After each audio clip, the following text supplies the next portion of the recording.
Alors, chers étudiants, nous allons voir le dernier chapitre, qui est le chapitre 2, qui est la démarche de caractérisation des risques. C'est-à-dire, si demain, vous êtes dans une entreprise et vous êtes qualificien, on vous demande de faire d'hygiène, vous êtes hygiéniste du travail, quelle est la démarche à suivre pour pouvoir réaliser votre travail? C'est ça qui est notre chapitre 2, le dernier chapitre d'ailleurs, démarche de caractérisation des risques. Alors, il est important de différencier les notions de danger, de risque et de facteur de risque. Le risque n'est pas un danger. Il en est la conséquence, il est exposition au danger. Qu'est-ce qu'un danger? Un danger est une propriété ou une capacité d'un objet, d'une personne, d'un processus pouvant entraîner des conséquences néfastes, aussi appelées dommages. Un danger est donc une source possible d'accident. Le risque, c'est quoi? Le risque est la probabilité que les conséquences néfastes, les dommages, se matérialisent effectivement. Un danger ne devient un risque que lorsqu'il y a exposition et donc possibilité de conséquences négatives. C'est quoi l'exposition? Dans le présent contexte, quand on parle d'exposition, il s'agit du contact entre le danger et une personne, pouvant dès lors entraîner un dommage. Sans exposition, pas de possibilité de dommage. Le risque est donc la probabilité que quelqu'un soit atteint par un danger. Les facteurs de risque. Les facteurs de risque sont des éléments qui peuvent augmenter ou diminuer la probabilité de survenance d'un accident ou la gravité d'un événement. Alors, donc, on a déjà vu les risques de la danger fois exposition. Il faut donc bien faire la distinction entre les notions de risque et d'exposition et la notion de danger. On va prendre un exemple simple. Un danger, et on a un couteau. Le couteau, dans une maison, va présenter un danger. Mais le risque, c'est quoi? Il peut y avoir risque de coupure lors de l'utilisation du couteau. Et quel est le facteur de risque lié? Le fait de ne pas porter de gants est un facteur de risque. Alors, je résume, j'ai un couteau dans la maison. Le couteau, c'est le danger. Quelle est la probabilité pour qu'il y ait blessure, pour que cela il y ait dommage? Il faut l'utiliser. Et en l'utilisant, si tu n'as pas porté de gants, c'est un facteur de risque. Donc, voilà la différence. Ce n'est pas l'absence de gants qui blesse, mais le couteau qui est le danger. Et le fait d'utiliser le couteau sans gants augmente le risque. Donc, c'est ce qu'on appelle facteur de risque. J'espère que je me suis bien fait comprendre. Il peut parfois s'avérer nécessaire de passer du concept classique. Dans le concept classique, on a dit quoi? Identification, évaluation, maîtrise ou prévention. À celui d'identification, maîtrise, évaluation. Voire identification, maîtrise, quand cela nécessite. C'est à vous, en tant qu'hygiéniste industriel, de voir les trois possibilités, ce que vous pouvez faire en fonction du risque, en fonction de l'exposition et en fonction de la présence du danger. Lorsque les moyens d'évaluation font défaut, bien entendu, on utilise le 3. Dans les cas avérés du risque pour la santé, il convient de corriger immédiatement la situation sans attendre les résultats d'une évaluation quantitative. Ça, c'est très important. On va voir la première démarche, l'identification des risques. L'identification des risques est une étape fondamentale dans la pratique de l'hygiène du travail. Elle est indispensable à la planification des stratégies d'évaluation et de maîtrise des risques, ainsi qu'à la définition des priorités d'action. C'est-à-dire quoi? On ne peut pas faire hygiéniste du travail sans pouvoir faire d'abord l'identification des risques. Quand je rentre dans l'entreprise, je dois identifier d'abord. Tant que je n'ai pas vu, je ne peux pas solutionner. Donc, je dois identifier les risques d'abord. L'identification des risques conduit à définir les agents susceptibles d'être présents et les circonstances dans lesquelles ils peuvent se manifester. Alors, donc la présence d'agents susceptibles, sa présence là est appelée le danger. Le danger est toujours inhérent, est toujours présent dans l'entreprise. Donc, la nature et l'étendue éventuelle de leur effet nuisible sur la santé et le bien-être des personnes exposées. Donc, ici, comprenez que ce n'est pas n'importe qui peut être hygiéniste du travail. Et toi seul, tu ne peux pas maîtriser tout. C'est pourquoi on va voir plus loin qu'il faut collaborer avec tout le monde. L'identification des agents dangereux, de leurs sources et des conditions d'exposition nécessite une connaissance approfondie et une étude minutieuse. C'est pourquoi pour faire l'identification des agents dangereux, il faut avoir des processus de travail et des opérations effectuées par les travailleurs. Il faut aussi connaître les matières premières et les produits chimiques utilisés ou générés. les produits finis et des éventuels sous-produits. Donc, il faut connaître tout ça. Vous voyez que ce n'est pas un petit bagage. Voilà. Ainsi que des possibilités de formation accidentelle ou de produits chimiques, de décomposition des matières, de consommation de combustible ou de présence d'impuretés. Pour comprendre la nature et l'ampleur éventuelle des effets biologiques que ces agents pourraient avoir en cas de surexposition pendant plusieurs jours qui va entraîner une intoxication aiguë et chronique. Il est nécessaire d'avoir des connaissances et de pouvoir se procurer des données en matière de toxicologie. Vous comprenez maintenant pourquoi on a fait le cours de toxicologie avant de venir faire le cours de hygiène industrielle. Objectif de l'identification. La première démarche. L'objectif de cette étape est d'identifier tous les facteurs de risque qu'on a vus, les contaminants agresseurs auxquels est exposé chaque travailleur. Ces informations serviront à constituer des groupes d'exposition par facteur de risque. Elles serviront aussi à définir des priorités d'action. Ces actions seront soit la suggestion de moyens préventifs dont le besoin est immédiat, soit le design de l'étude d'évaluation environnementale qui permettra de porter jugement sur la probabilité de risque des expositions identifiées. Nous allons voir les différentes étapes. L'identification des facteurs de risque à la santé sera réalisée par une recherche préliminaire sur le type d'industrie à investiguer, c'est-à-dire où vous devez aller faire le travail. Avant de s'engager dans une enquête préliminaire dans un établissement ou un secteur d'activité, il faut se familiariser le plus possible avec le type d'industrie à l'étude. Cela consiste à rechercher de façon préliminaire dans la littérature, disposer de bonnes sources d'informations concernant les dangers associés aux différentes matières et métiers, travaux, procédés. Avoir une discussion avec une personne connaissant bien les procédés et les contaminants qu'ils émettent. La présence de registres dans l'établissement constitue un autre moyen plus spécifique, celui-ci, d'acquérir des connaissances préalables à la visite du milieu de travail. Il n'est pas nécessaire que cette recherche soit exhaustive, c'est-à-dire quoi, on ne doit pas limiter. À chaque fois, ça évolue.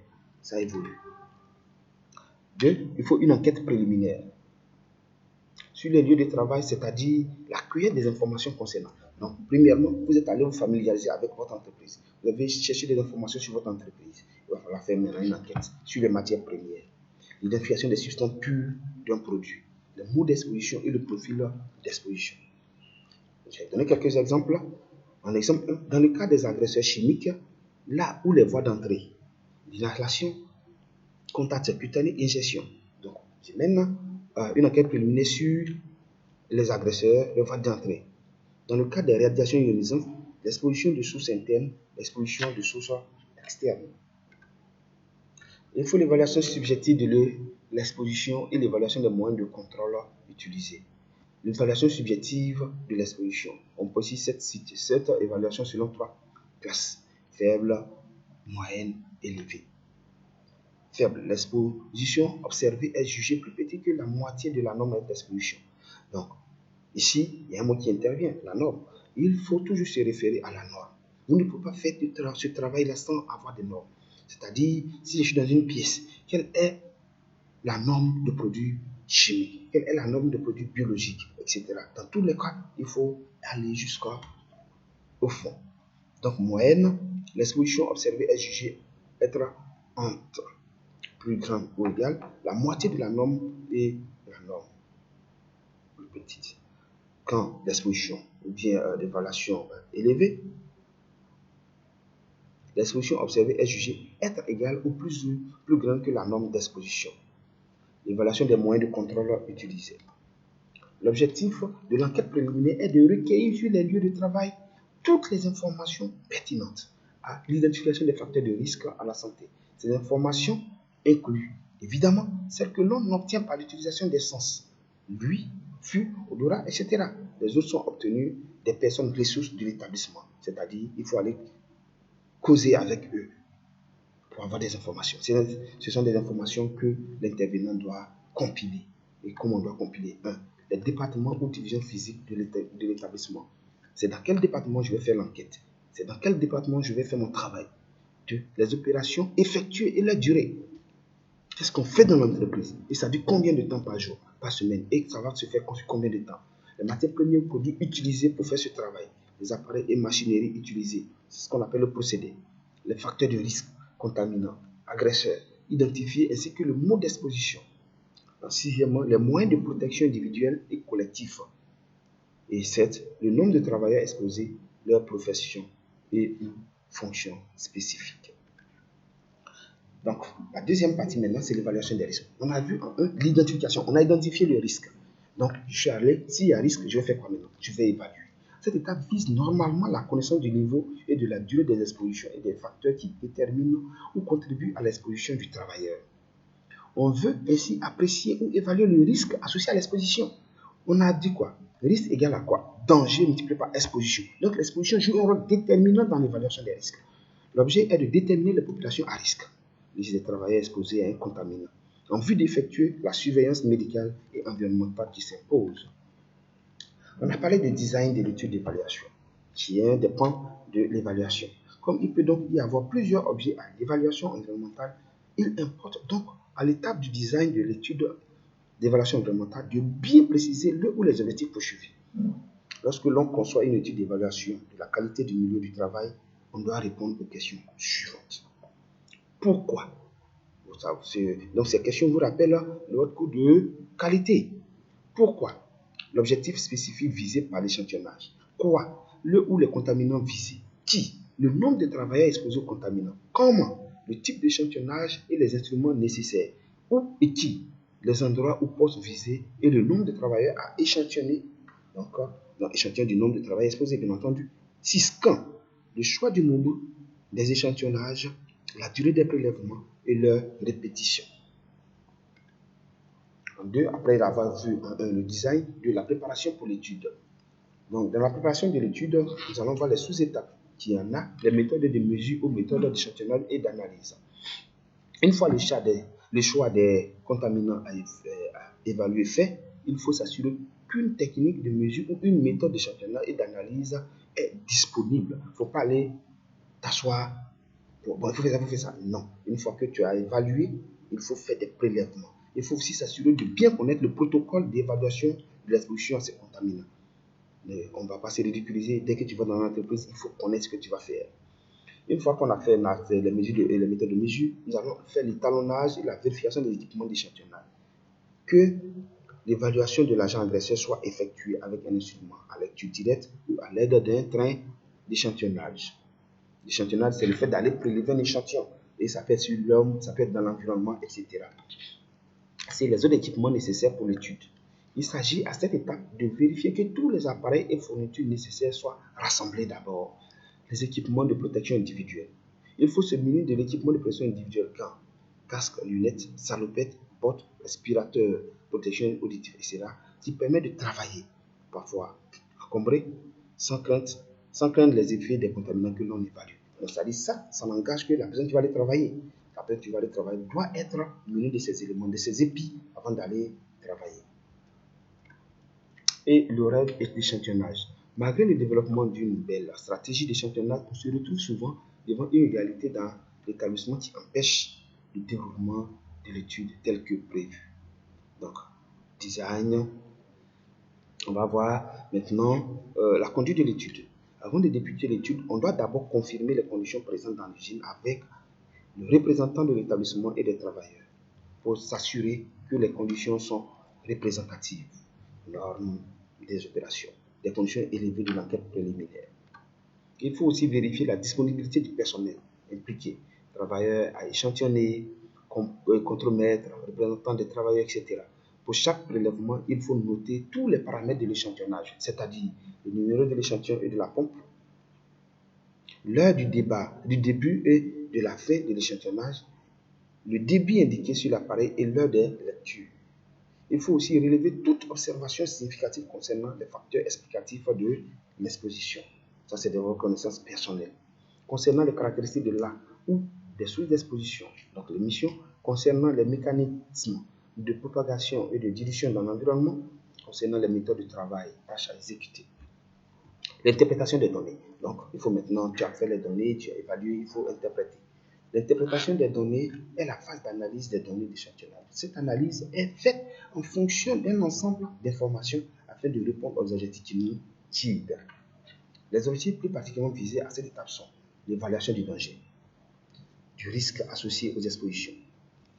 Il faut évaluer le danger, il faut évaluer le risque et l'exposition.